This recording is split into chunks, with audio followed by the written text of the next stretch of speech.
సుమన్ టీవీలో మీ business promotions కోసం ఈ కింది నెంబర్ను సంప్రదించగలరు.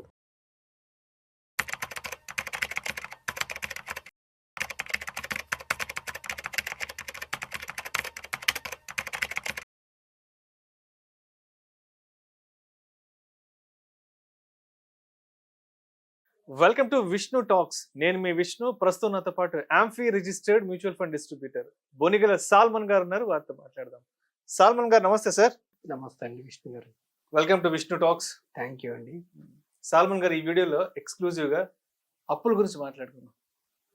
అప్పు అంటేనే ఏదో ఒక తెలియని వెన్నులో వణుకు, ఒక భయం ఉంటుంది. అప్పు అంటేనే నిప్పు లాంటిది. అప్పు జోలికి వెళ్ళామంటే బొగ్గైపోతా ఉంటారు కదా, కాలిపోతారట అప్పు చేస్తే. సో అయితే ఇప్పుడు సాధారణంగా చాలా మంది అప్పులు చేస్తుంటారు. వాళ్ళకున్న బలహీన క్షణంలోనో లేదంటే వాళ్ళకున్న ఆర్థిక అవసరాల కోసం అప్పులు చేస్తుంటారు. పాపం కొంతమంది కట్టలేని పరిస్థితుల్లో రకరకాల ఇబ్బందులు పడుతుంటారు. అప్పులు ఇచ్చిన వాళ్ళ ఇంటి మీదకి వస్తుంటారు. చూస్తుంటాం రెగ్యులర్గా అప్పుల వల్ల ఎన్ని తిప్పలు పడుతుంటారు అనేది. అయితే అప్పు చేసి మరి మంచిగా ఒక క్రమమైన పద్ధతిలో కోటీశ్వర్లు కావడానికి ఏదైనా అవకాశం ఉందంటారా? అప్పుతో కూడా మనం కోటీశ్వర్లు అవ్వడానికి అసలు దానికి ఏదైనా ఒక మార్గం ఉందా? విష్ణు గారు మంచి క్వశ్చన్ అడిగారండి. మనము అప్పుల ద్వారా కూడా ధనవంతులు అవ్వచ్చు అనే టాపిక్ మీద ఈ ఎపిసోడ్ చేద్దాం. నెక్స్ట్ ఎపిసోడ్లో విపరీతమైన అప్పులుండి విపరీతంగా అప్పులు ఊపులో కూరుకుపోయి అప్పులు తీర్చడం ఎలా అన్నది నెక్స్ట్ ఎపిసోడ్లో మనం సొల్యూషన్ ఇద్దాం. ఇప్పుడు చూడండి విష్ణు గారు, రెగ్యులేటెడ్ అప్పుల గురించి నేను మాట్లాడుతున్నాను. ప్రజలు ఇచ్చే అప్పులు, ఇంట్రెస్ట్లు ఇచ్చే అప్పులు కాకుండా రెగ్యులేటెడ్ అప్పులు. రెగ్యులేటెడ్ అంటే అప్పులు అంటే ఏమిటి? బ్యాంక్స్ లేదంటే NBFCs, non banking finance companies ఇచ్చే అప్పుల గురించి నేను చెప్తున్నాను. ఇప్పుడు అప్పుల్లో రెండు రకాల అప్పులు ఉంటాయి. మంచి అప్పు ఉంటుంది, చెడ్డ అప్పు ఉంటుంది. అవును, ఓకేనా? క్రెడిట్ కార్డు కూడా. క్రెడిట్ కార్డు అంటేనే మనకి క్రెడిట్ అంటే రెండు రకాల అర్థాలు ఉన్నాయి డిక్షనరీలో. ఒకటి పరపతి, క్రెడిట్. విరాట్ కోహ్లీ మ్యాచ్ గెలిపించాడు, క్రెడిట్ అతనిది అంటారు. అంటే అక్కడ ఏంటి? అతని వల్ల గెలిచింది, రేంజ్ పెంచుతుంది. అంటే మన గౌరవించి ఇచ్చేది క్రెడిట్ కార్డు.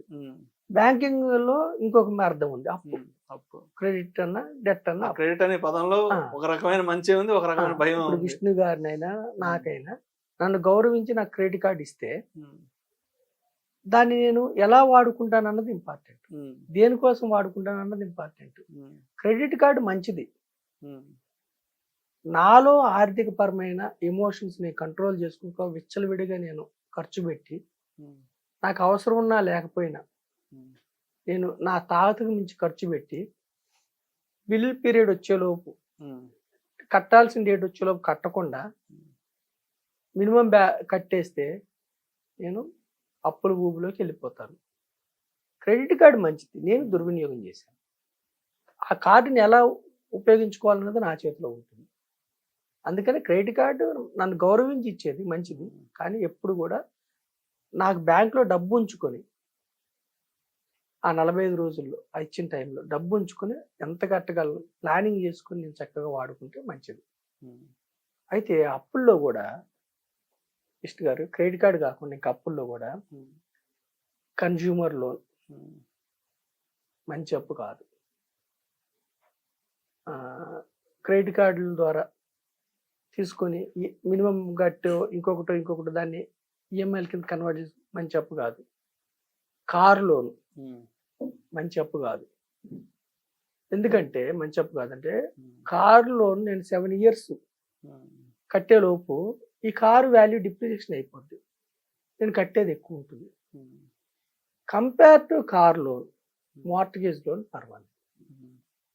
మార్ట్గేజ్ లోన్ కూడా మంచి అప్పు కాదు. ఎప్పుడు కాదంటే, నేను ఒక ఇల్లు కొనుక్కున్నాను, నా చేతిలో నుంచే ఈఎంఐ కడుతుంటే నేను దానికోసం కష్టపడుతుంటే అది మంచి అప్పు కాదు. కాకపోతే ఇల్లు అనేది ఎమోషన్ కాబట్టి, ఇల్లు అనేది తృప్తినిస్తుంది కాబట్టి, గౌరవం ఇస్తుంది కాబట్టి, సమ్వాట్ ఇల్లు అనేది ఈ అన్నిటితో పోలిస్తే పర్సనల్ లోను, క్రెడిట్ కార్డు లోను, కన్జ్యూమర్ లోను, కార్ లోన్తో పోలిస్తే ఇల్లు మార్ట్గేజ్ లోన్ అనేది సమ్వాట్ బెటర్.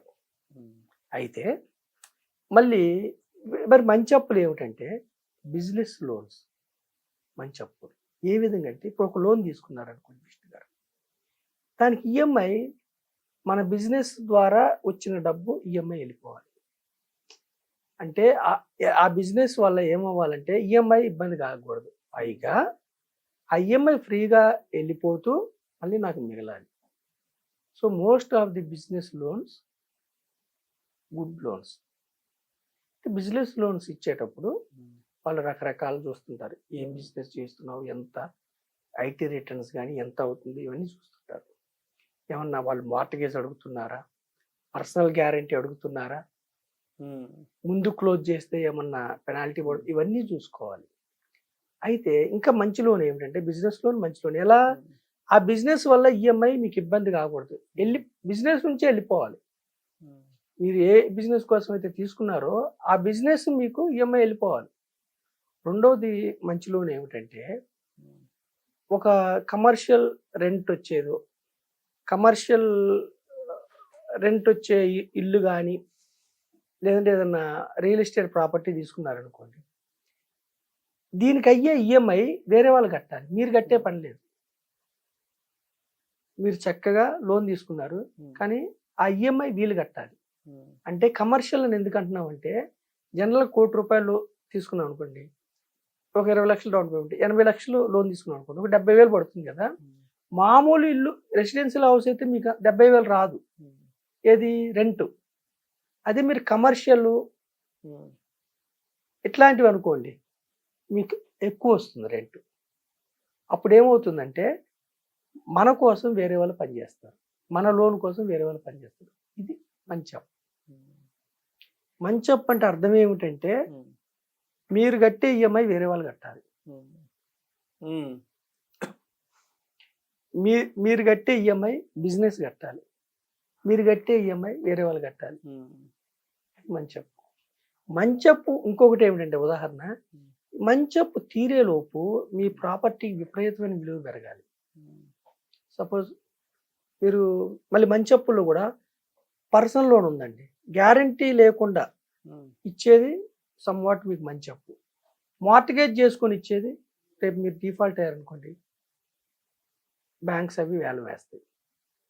సో సాధ్యమైనంత వరకు మీరు పరపతితో క్రెడిట్తో తక్కువ ఇంట్రెస్ట్కి తీసుకొని మీరు ఈఎంఐ తీరిపోయే లోపు మీ యొక్క అసెట్ విపరీతంగా బిల్డ్ అయింది అనుకోండి, అది మంచి అప్పు.